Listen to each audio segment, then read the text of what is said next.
Саламатсыздар. Бүгінгі дәрісіміздің тақырыбы қанықпаған көмірсутектер, алкендер. Дәріс жоспары алкендер ұғымы және олардың жіктелуі, алкен молекуласының құрылысы, номенклатурасы, изомериясы, алкендердің физикалық және химиялық қасиеттері, сондай-ақ қолданылуы. Алкендер деп этилен қатарының көмірсутектерін, яғни олефиндерді атаймыз. Молекуласында оларда қос байланысы бар алифатты қанықпаған көмірсутектерді жатқызуға болады. Жалпы формуласы алкендердегі CnH2n, мысалы етилен. Алкендер қанықпаған қосылыстарға жатады, себебі олардың құрамындағы пи байланыс бар, қос байланыс. Қос байланыс екі түрлі байланыстан тұрады. Олар сигма байланыс sp2 гибридтелген түрден, сондай-ақ пи байланыс sp2 гибридтенген. Ол гибридтердің пи орбиталдарының бүйірлік қабысуы арқылы түзіледі.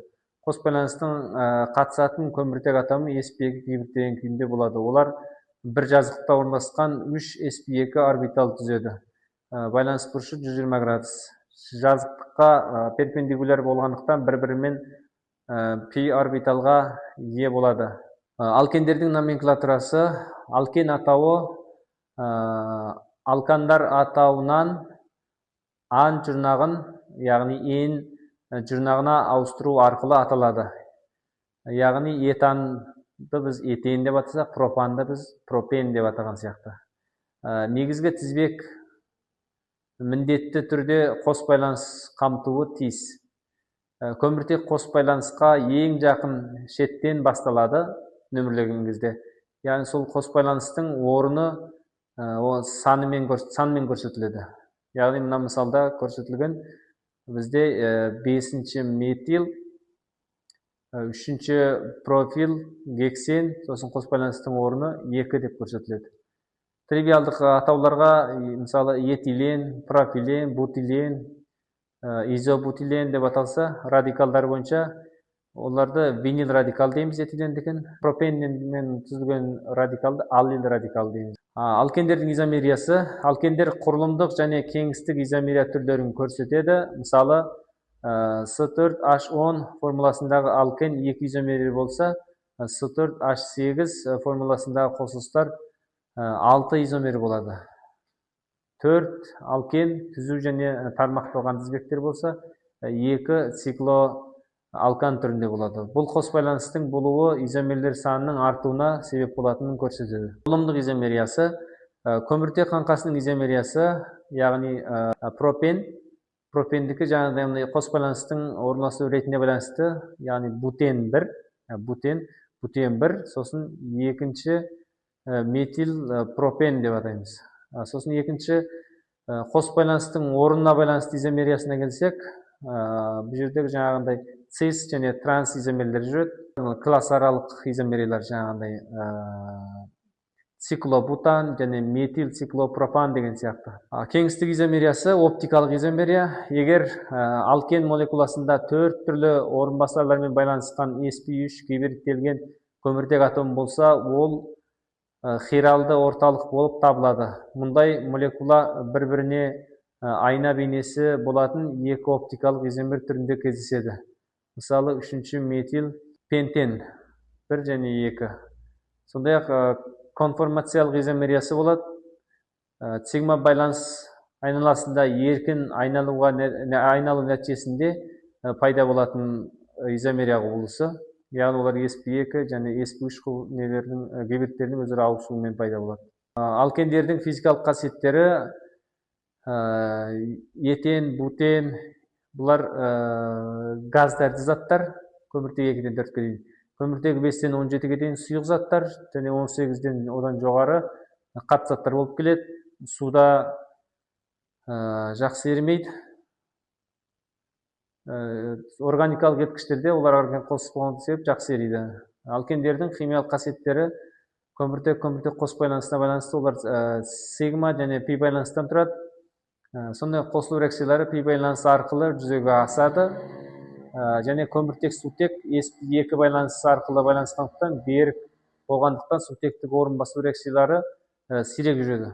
Сондай-ақ тотықсыздану, тотығу реакциясына, сондай-ақ изомерлену реакцияларына қатысады. Қосылу реакциясына қатысады.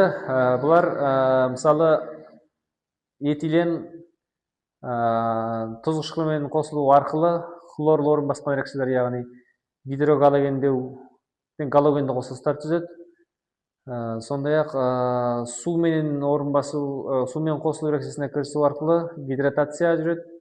Сондай ақ галогендеу реакциясы, полимерлену реакциясы, гидрлеу, сондай ақ тотығу реакциялары жүреді. Гидрлеу реакциясы, гидрлеу дегеніміз көміртек қос байланысына бойынша сутектің қосылу реакциясы.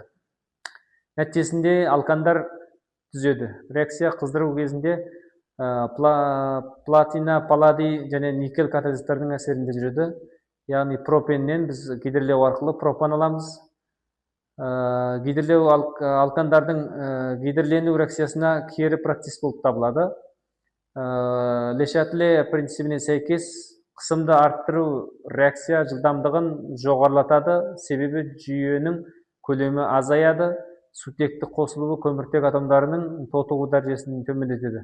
Сондықтан гидрлеу тотықсыздану реакцияларына жатады. Галогендеу реакциясы галогендердің қосылуы арқылы жүретін реакция, яғни этиленге бром және хлор сияқты галогенді атомдардың қосылуының әсерінде сутектің орнын бром басқандықтан дибром этан және дихлор этан сияқты қаныққан көмірсутектер түзіледі. Галогендердің алкендерге қосылуы, атап өткендей, галогендердің H-хлор, яғни тұз қышқылымен қосылуы арқылы хлоретан түзеді. Симметриялы алкендер бір ғана өнім түзеді. Симметриясыз алкендер екі изомер түзуі мүмкін.